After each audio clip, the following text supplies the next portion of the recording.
Alright guys, welcome to part 2 of the Airsoft Events Q&A, where we answer a bunch of questions about what to expect at these Airsoft events. So without further ado, let's get into it. I'm going to put this aside here. And we're going to talk about the Rifleman class first. So with Rifleman, more than likely you're going to have a M4 or an AK setup. The most common restrictions to these guys are it's going to have to be less than 400 feet per second, and you will more than likely be shooting on semi only. So you can have the option to put it into full auto, but you just won't be able to use it in a lot of cases.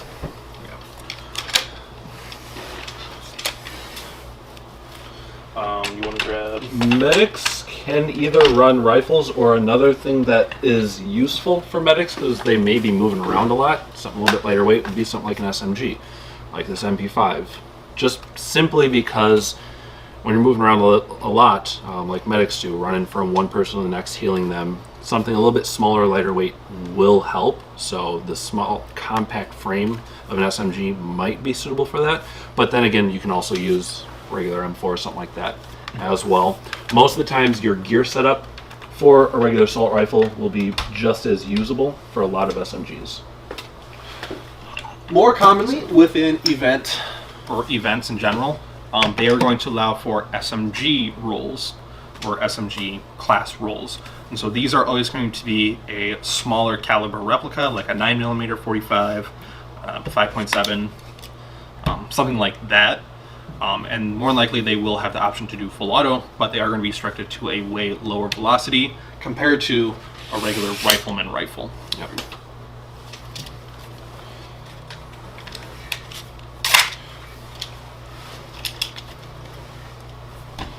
For support class, belt-fed guns should be an example, a more unique example. This is the G&G LMG.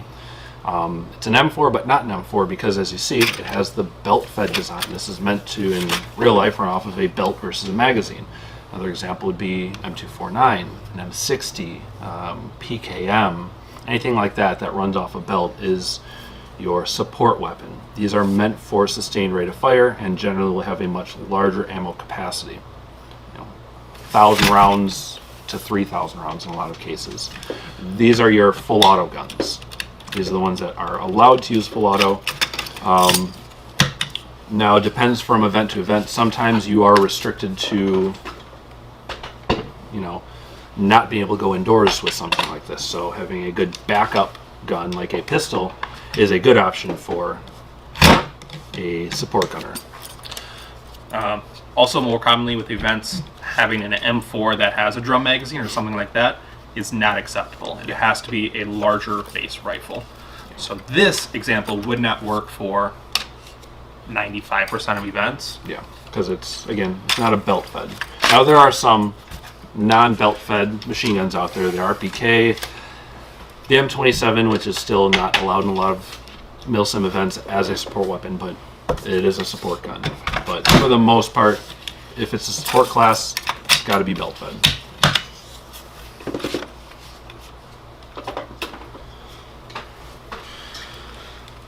Marksman and DMRs, usually your semi-auto larger caliber rifles, something like this SVU, or the non-bullpup version would be the SVD.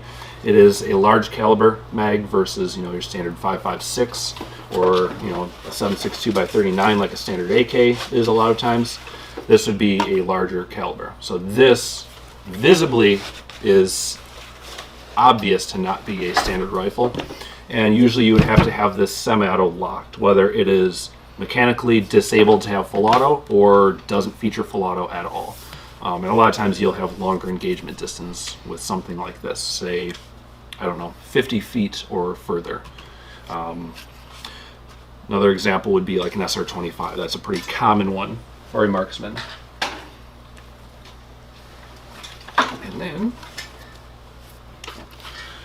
And then for the sniper role, it's going to be a bolt action rifle. So you can only operate the rifle via a bolt like that. very, very common for events to have these set at a higher velocity, around 500, and that's just to help assist get the BB from this rifle out farther. But because of those higher velocities, they are restricted to engagement distance, so like 100 feet or sometimes even more. With snipers, in our experience, for the role of sniper, you do much better to relay information and kind of be a reconnaissance base asset to the team instead of trying to sit on a hill and try to take these long distance shots and take enemies out. Yeah.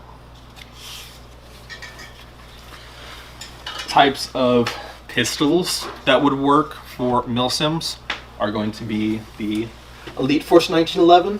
All of us have ran one of these, and they perform very, very, very well. A M9, if I can reach that. Hold up a little bit. So both of these options are going to be CO2 powered, coming from Elite Force. CO2 is going to be a better base propellant for milsims, longer base games. There's not a whole lot of green gas pistols that perform well for these longer events, so we recommend CO2. They're very basic and last much, much longer. They can take a little bit more of a beating.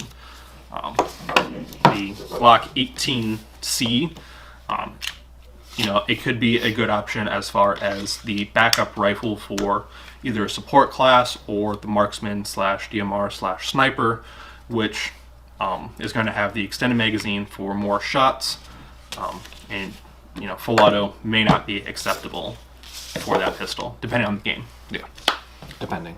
But luckily it's select fire, so you don't have to worry. Still use it.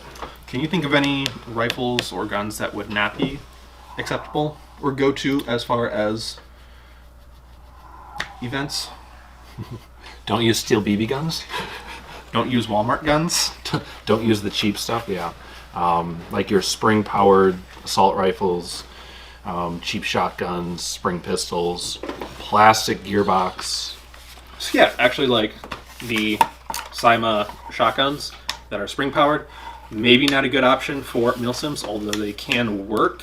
It's very situational. Very situational. Very much restricted as far as engagement and distance and mag capacity. Yada, yada, yada, yada. If you're playing indoor only, maybe. If you're playing outdoor, just don't. Yeah, for casual-based events or the theme events at local fields, this certainly would be a good option. Again, it depends on that role. I don't think the KCO2 would be acceptable either, since it's sitting right there. No? I mean, it could. You could, like the casual stuff, but... Yeah. I would say an upgraded one could be a use as a marksman weapon, which I do see these sometimes, even though the real thing is based off a .22 caliber. But I've seen it's used as marksman weapons, but that's upgraded. Stock, not the best option. I mean, you're talking, what, 20 or 30 rounds in the mag? Less than, I think. Yeah, not the greatest idea. But can work situationally. So the biggest takeaway for the guns for the event, the gear for the event, and the role that is the best for you, kind of consider all of those things, because you need to choose the best gun and the best gear and the best role to perform well and perform effectively, because milsim events are going to be a team-based event. So you have to be able to work well, and you have to work well with a team. Yeah. You can't effectively do that if you don't have the correct stuff. Mm-hmm. Or stuff that works well. Yeah. So, how do you properly prep for an event like this? There's really two big ways and two big focuses to prep. One is your body, and one is your gear. I'd say they're both equally important, definitely equally important, but also very different. Prepping your body. Well, this is making sure that you're in good condition, physically and mentally as well. Best ways to do this: eat healthy, make sure that you've got a good diet so that you're in good physical condition. I mean, there's a lot of exercise that goes into this, a lot of physical work that goes into playing an event, running around a lot, sometimes climbing, carrying heavy objects, whatever. You want to make sure that you're in a good condition. drink a lot of water. Hydration is seriously important. I have seen a lot of people go down in events, especially when it's warm, because they didn't properly hydrate. Not only can that be bad for your health, it can also kind of ruin the experience for everyone else. We've been to events before where there's been heat casualties and they've had to shut the event down because they had to bring in EMS and fire department in some cases to take care of the situation because people were in rough shape. Make sure that you're taking care of yourself. Drink a lot of water. Make sure you're also drinking a lot of electrolytes, sugars, and salts. Those are going to make sure that you're keeping all the good stuff in your body and not washing everything out, which too much water can do that. Get a lot of sleep as well. That is going to help with your mental state so you can make good decisions. Not to say if you're sleep deprived you will make bad decisions, but you can critically think better with a good night's sleep. And then there is prepping your gear. Like we had stated before, it's always good to work in your gun and definitely work in your gear. Both have to have a wear-in period in order to get the best performance out of them, especially when it comes to gear and stuff like that. If you get it right away, it is going to be stiff directly from the factory. So making sure you're wearing it and you're using it, getting it sweaty, getting it dirty, stuff like that, just to loosen up the fabrics. Do what we do. Wear your gear around, even if you're not playing, just at home. Put it on, wear it, get used to it.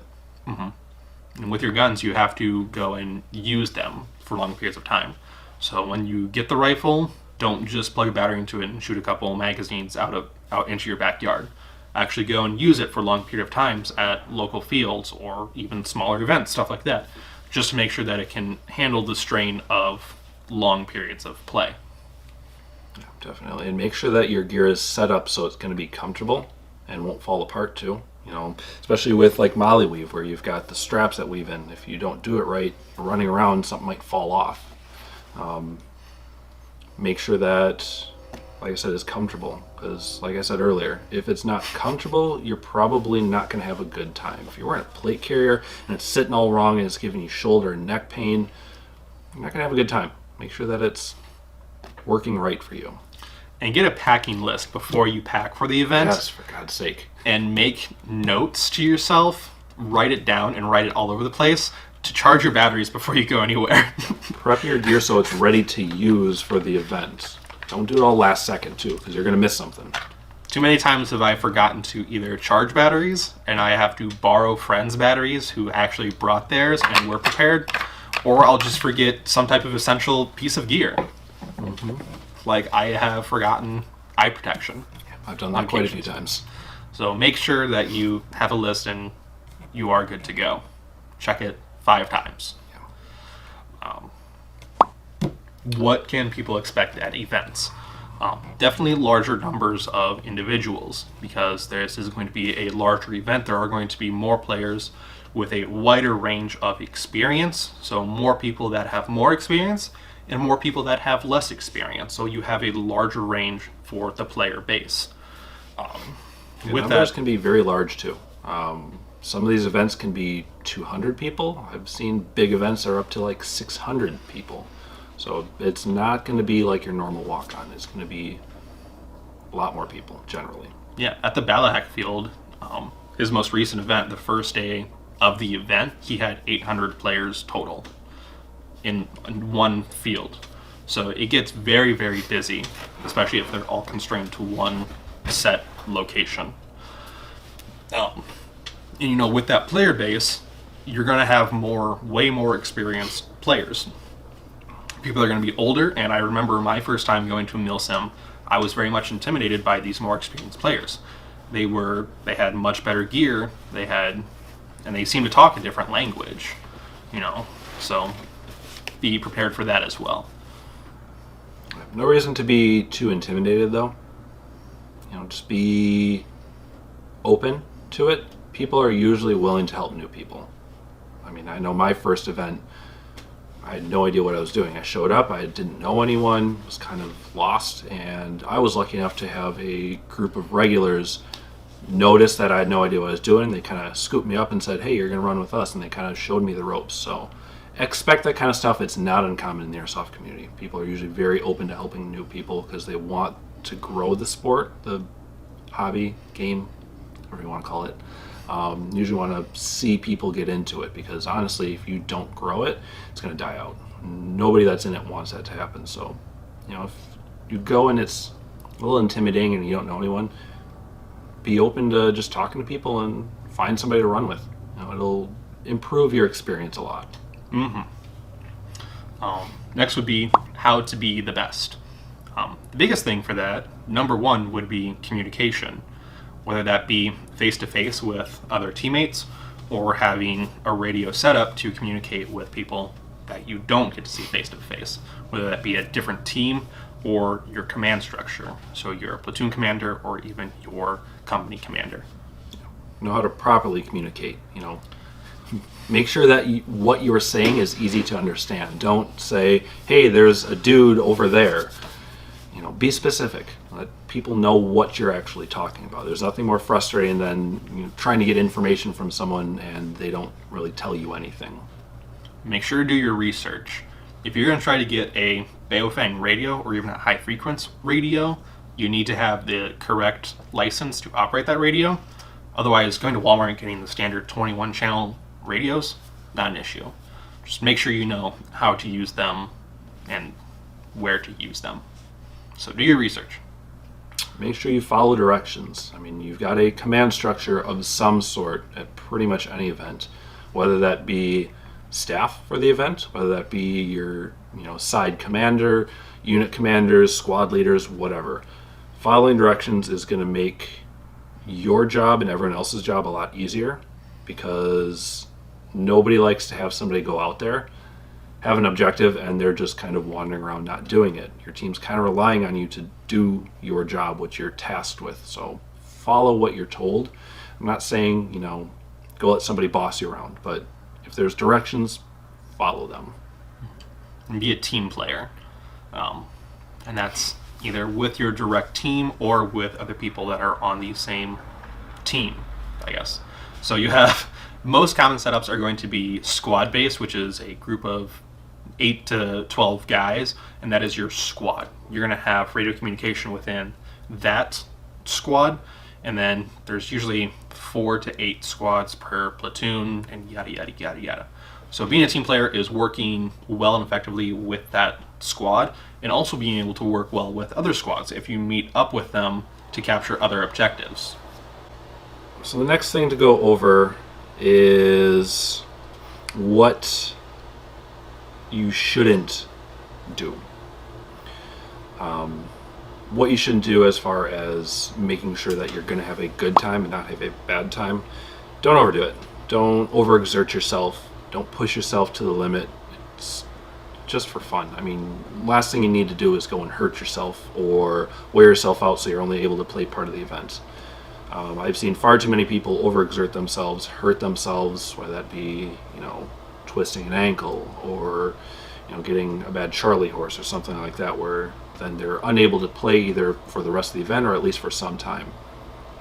Just take it easy, know your limits, don't push those limits. It's for fun. This is not anything too crazy. Don't take it too seriously. So don't be the type of person that is doing Call of Duty quotes or Battlefield quotes or trying to quote military movies, because it's still just a game, okay? And that's kind of annoying. It's very annoying. There's a situation where it can be silly and it can be funny, but there are definitely a lot of other times where I don't need someone saying, we got Charlie over there, right in my ear as I'm trying to do something. Just don't take it too seriously. It's pretty much all that is. And also make friends while you're there. Being open and being able to talk to people either while you're taking breaks or while you're moving around. Just asking people questions and having an open conversation with them. I know I've made some of my best friends in my life through Airsoft, and if you're not willing to open up and be outgoing to these other players, you're not going to have that opportunity. Honestly, having something good in common like Airsoft and other hobbies is a good way to make friends. So just try to make friends out there. The next question is why you aren't as good as the YouTubers. And this one is just a funny question that we thought we would definitely have fun with. Because the biggest thing is with beginner players that want to do these larger milsims, it's always because they see other YouTubers doing these awesome events. And it's amazing to watch these 8-minute videos and see just how cool it is. The issue is that you gotta understand it's doctored footage, okay? It is a compilation of the best parts of the day, or even the best parts of the weekend. So most events last, 10 hours, 12 hours, even less, but it's all constrained down to 8 to 10 minutes, which that is a lot of time for people to make mistakes or to do nothing, to sit around at location, or I don't know, just do something that isn't all that cool, to be honest. Or interesting. Very, very few these airsoft YouTubers, very few of them will actually take the time to do entire lengths of footage where they're either spending 2 hours or something walking, not even to the objective, but just walking to a location, sitting down, and walking the 2 hours back. There's really nothing fun and interesting there, but that's what they were told to do, and so that's what they had to do. The other thing you're not going to see on their video, in most cases, is when they get beat or owned by lesser experienced or lesser geared, equipped players, which happens a lot. It's surprising, especially for newer players. These guys with all this fancy gear and all this experience and the YouTube channels and yada yada, they get killed by unexperienced players a lot. It happens. It's not like they're going in there and never getting beat. It happens. So that is something that will happen when you go and play. You'll get plenty of opportunities to take down these, really cool guys with all the cool gear. The gear doesn't make the player. So you really don't need to spend a lot of money towards the gear or the gun, because spending all that money does not give you the experience. And a lot of times it comes down to luck. And that's how these less experienced players are able to beat out these more tactical players. Because for the more tactical players, maybe they made a mistake along the line and they pushed themselves into a corner where they couldn't get out of. And so those are moments of footage that you're not going to see on YouTube when those mistakes are made. So once you've actually gone and completed, experienced your first event, why would you be going back for more? So really, really simple question right there. Biggest thing is they're fun. It's a lot of fun doing this. I mean, honestly, this is why we do this. It's a great experience. A lot of these events, especially these bigger ones, give you a lot of unique experiences that you can't necessarily get in your normal casual play. Again, going back to the mall, Tal and I went to that. We're never really going to get that type of opportunity, at least not frequently, to play at a place like that. It's a really cool experience. It's something you're going to remember for a long time. You don't need cameras, you don't need GoPros to record everything. You can just take some pictures and just remember it for how cool and unique it truly was. And then the other thing is feeling of accomplishment. It is, a great feeling to go and play these events, have a good time, experience all this, see all this cool stuff. It feels a lot better than just sitting at home doing nothing. Absolutely. It gets you out and about, moving, maybe not all that often if you're out in the Midwest. And as well, these events can be very, very expensive, especially when they're renting these larger facilities from the government. It does get very expensive for a single ticket. So once you start adding on the price of a hotel or travel, the gear, if you have to get new stuff, it can get very, very expensive. But sometimes it's very much worth it. Absolutely. That's why we are in it. Well, that sums it up. Pretty much. Yeah. I'm thinking we're going to have to cut this into 2 parts. So we're going to have to do a outro cut and another intro cut. Okay. We're going to pretend this is the outro for part 2. Yeah. So that's it for part 2 of the Airsoft Events question and answer. If you guys have any more questions, feel free to put them down in the comments section, or you can visit our store, Airsoft Headquarters, in Wisconsin, and we'll be able to answer all your questions face to face. Brady and I are almost always there. Pretty much. So stay tuned for part 2. No, this is part 2. This is the end of part 2. This is the end of part 2. So, you guys take care, stay healthy, and be safe.